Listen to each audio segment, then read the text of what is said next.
All eyes on me. Shalom. This is the brother Abaya back here once again. Before I get started, like always, I want to give all praises and glory to Yahweh, Bahashem, Yahweh Shai, Bahashem, Chahakwadash. Double honors to my teachers, the elder apostles of Great Millstone, who I learned this truth from. And shalom to the hopeful elect. Yeah, all eyes on me, man. And I'm not talking about that nigga Tupac and his album, alright? I'm talking about the mindset and the thought process that every single one of us that have entered into these camps, that have woken up to the truth of us being Hebrew Israelites, that have started to walk in the ways and the paths of Yahweh Shem Yahweh Shai, we need to be in the mindset that all eyes are upon us.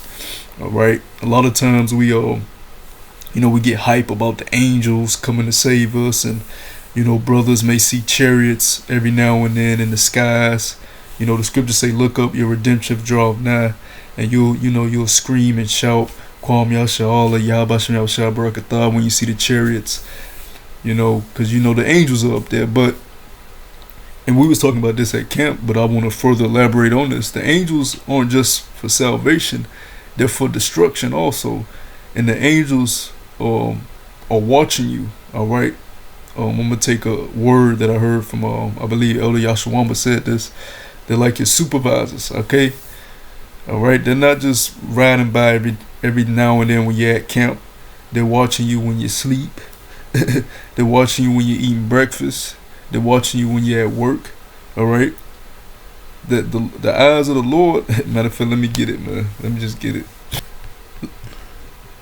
Let's get that in Proverbs, the 13th chapter. 15. I said the 13th. Let's get at Proverbs chapter 15. I think it's like the 13th verse. Let me see. Yeah, because the angels, which are the eyes of the Lord, they watch you at all times of the day. They're watching over you at night. You know what I'm saying? Let me see. What verse is that in? Yep, verse 3. Proverbs chapter 15, verse 3. The eyes of the Lord are in every place, beholding the evil and the good. So you'll be at camp, and we've experienced this, chariots arrive by and brothers start shouting and marveling. But hey, man, you also have to make sure that you're on your P's and Q's. You're right. When you leave camp and you go throughout your everyday life, Monday through Friday, fighting these demons, fighting your flesh, right? Fighting the man in the mirror. You got to make sure, and we ain't going to be perfect. That's the whole battle. That's the condition of the battle, to overcome through the grace and mercy and spirit and power of Yahweh Shem Yahweh Shai. But you have to be on pins and needles. You got to be, hey, like the scriptures say, we persuade men by the fear of the Lord, to know that these angels are watching and reporting back to Yahweh Shai, right? Especially if you're in this faith, especially if you're in this truth, right? Because you're on a very high level. You're looked at different from, TT and Booby and, and Ray Ray and Tay Tay and Lil Quan. They ain't in the truth. They wasn't called. They wasn't given this precious gift of understanding. All right, they wasn't given the precious brotherhood. They wasn't given the tutelage from the precious elders, right? But since you were blessed with it and given it, you're looked at on a higher level. Matter of fact, let me get that in Philippians. Philippians, the 3rd chapter. Let's get that real quick. Philippians chapter 3. I'm gonna start at verse 13. This is Philippians chapter 3, verse 13. Brethren, I count not myself to have apprehended, but this one thing I do, forgetting those things which are behind, and reaching forth unto those things which are before. Right, what we've been called into, what we have ahead of us. Right, through the spirit and power of Yahweh Shem Yahweh Shai, that's going to build us into the men, the kings, and the gods that our Father wants us to be. Verse 14. I press toward the mark for the prize of the high calling of Yahweh and Yahweh Shai HaMashiach. So we're pressing toward that prize of the high calling. You've been called into something way greater than yourself. All right. So with that comes, it says, to whom much is given, much is required. Yeah, it says to whom much is given, much is required. Yeah, the angels are looking at your ass and reporting everything that you do. Right? When you're being lukewarm, when you're being lazy, right? Ain't like angels will go back to the Lord. Hey, man, he being lukewarm out there, right? And the Lord might send a judgment your way, okay, to get you back to where you need to be.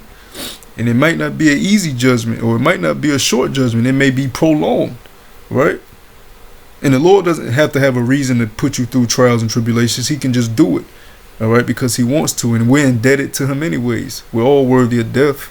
Look at the story of Job. Job didn't do anything wrong, and he went through, harsh trials and tribulations. But I'm saying that to say, with the angels reporting back to the Lord, you want them to be giving a good report, all right? Not, that brother lazy, that brother, that brother always drunk, that brother always, he never in his right mind, right? He always in a low spirit. That's another thing, this truth is supposed to make you happy, supposed to put life into you, right? Give you the urge to want to live and strive to overcome. You always in that depressed state. The Lord don't like that either. Here it is, you've been called and you've been gifted with something that not many have, right? And you depressed all the goddamn time. How the hell you depressed knowing that you're a son of Yashala? Now, of course, you're gonna have your days when you're down and out, because the scriptures say when the wicked are in authority, the people mourn. So of course you're gonna mourn, but you still have that urgency to do this work, to read, to do these videos, right? To study, right? To be more brotherly, to overcome your demons, right? Let's go to because I made a statement about the angels are going all over the place watching us at all times of the day, right? They're not just here to ride by sometimes and say hi to us. Now, that is a part of their job too. Sometimes they will come by and say, give us that faith booster, right? Which we don't need it because we believe anyways. And Lord willing, our faith increases even more as we get further towards the end of Esau's age and rulership, But they're not just here to just ride by us and give us faith boosters. They watching us to make sure we doing what the hell we supposed to be doing as a servants of the Lord. And if not, they're gonna tell on our ass as they should. This is 2 Chronicles chapter 16 verse 9. For the eyes of the Lord run to and fro throughout the whole earth, to show himself strong in behalf of them whose heart is perfect toward him. So they're watching the men who has their minds set on the ways and paths of Yahweh Shem Shah, right? Herein thou hast done foolishly, therefore from hence thou shalt have wars.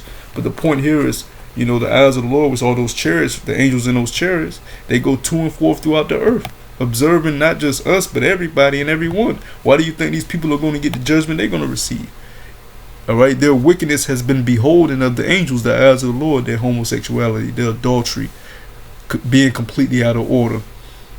All right, being boastful, being prideful, being glutton, just being a complete wicked individual. The eyes of the Lord have been beholden all the ways of creation, right? So how are we to conduct ourselves, man? How should we be conducting ourselves?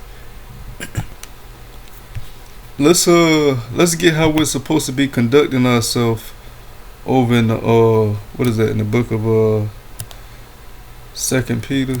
Is it 2 Peter, 1 Peter? It's 2 Peter. 2 Peter, the 3rd chapter. Alright? Knowing that the angels are watching us, this is 2 Peter chapter 3, and I'm gonna start at verse 10. It says, but the day of the Lord will come as a thief in the night, and the angels are coming back with the Lord, right? In which the heavens shall pass away with a great noise, and the elements shall melt with fervent heat. How the elements are going to melt with fervent heat? First and foremost, those nuclear missiles, but also the angels are going to be shooting those spiritual laser beams out of the chariots, man, which contain heat. And the elements shall melt with fervent heat. The earth also and the works that are therein shall be burned up. Seeing then that these things shall be dissolved, what manner of persons ought ye to be in all holy conversation and godliness? Not some, in all holy conversation and godliness, looking for, and hastening hastening unto the coming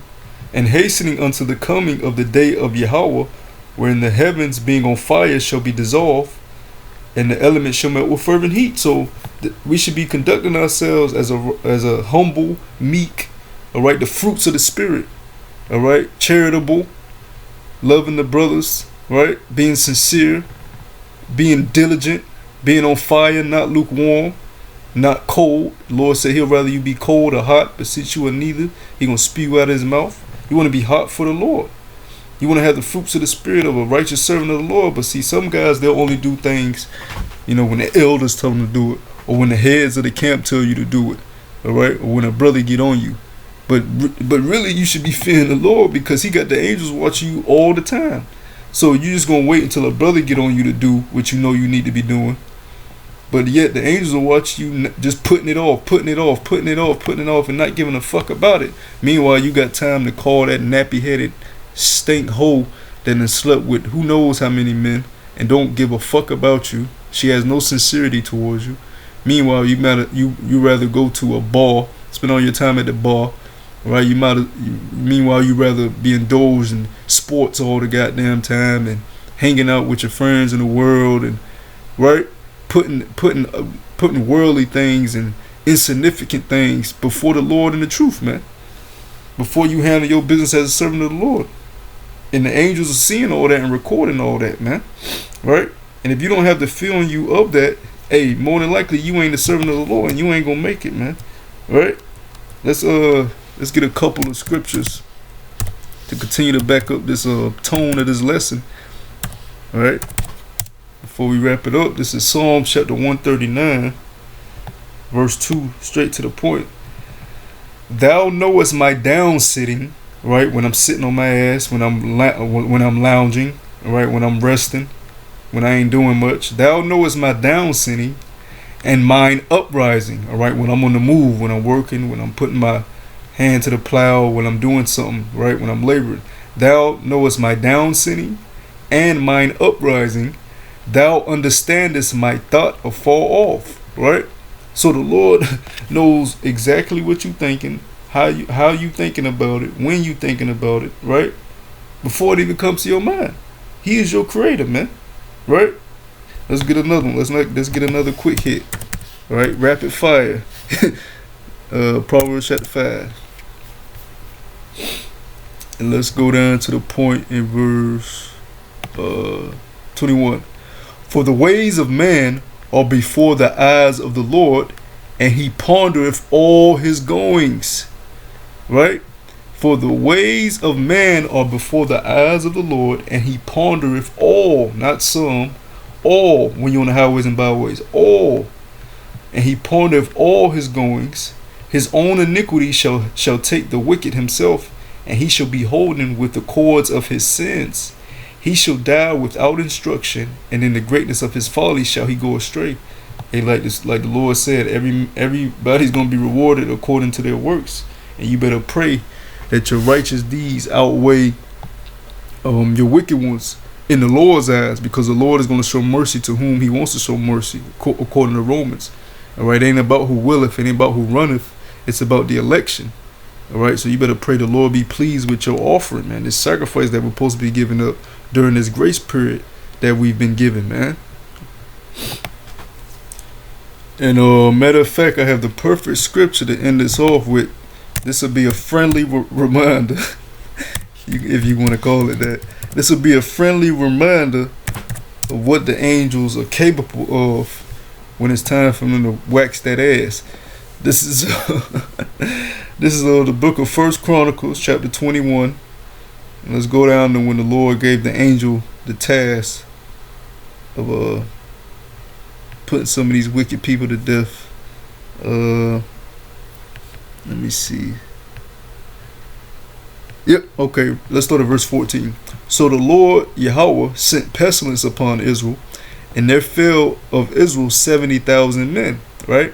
And the Most High Yahweh sent an angel unto Jerusalem to destroy. Why the Christians don't go into these scriptures? The Lord sent an angel to destroy, not Satan. All right? The Lord sent the pestilence, not Satan.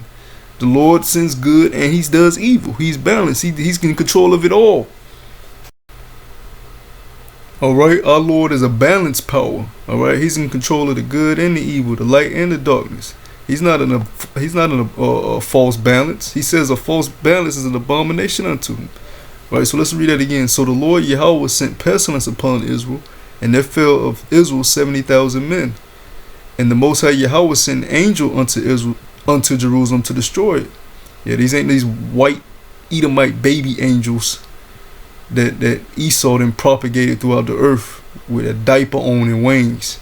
All right, these are deadly strong powers, man, that's in those chariots. And the Most High Yahweh sent an angel unto Jerusalem to destroy it. And as he was destroying, the Lord beheld, and he repented him of the evil, and said to the angel that destroyed it, It is enough. Stay now thine hand. And the angel of the Lord stood by the threshing floor of Ornan the Jebusite.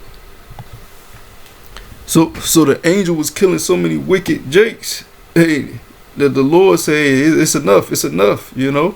The angel wanted to wipe their ass out, okay, because the angels are about upholding righteousness and the will of the Lord, okay. So they ain't all about just salvation and riding by and waving at you. Nah, man, they watch you to make sure you doing what the hell you gonna do.